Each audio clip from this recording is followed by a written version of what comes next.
Communication agreements can affect not only the atmosphere within a dialogue, but the communication culture of an organization.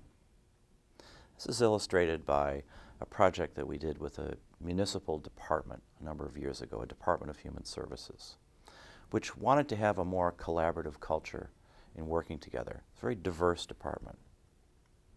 But there was a feeling of not being able to really speak one's mind for fear of offending someone else, which led to sort of a sense of walking on eggshells all the time when difficult topics came up.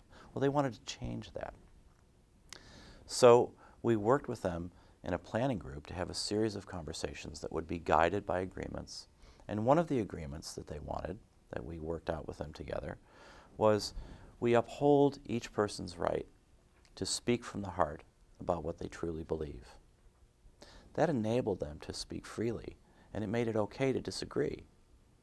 And they created another 6 or 7 agreements or ground rules that helped them to disagree without being disagreeable and to change the culture of their department.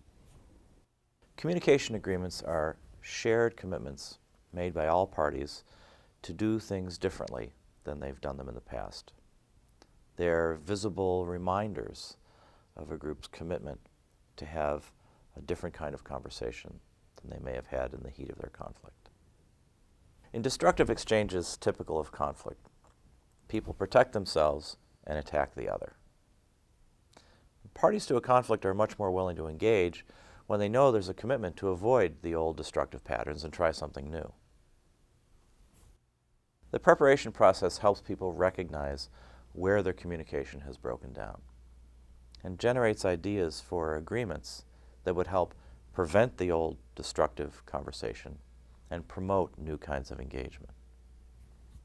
Because everyone's ideas are incorporated into the agreements, people have a better sense of ownership of the process.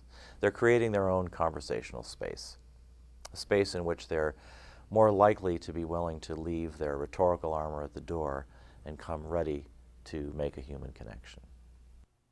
The guidelines that arise from this process are the first thing that the group creates together. And it may be the first experience that people have had creating something constructive with an opponent.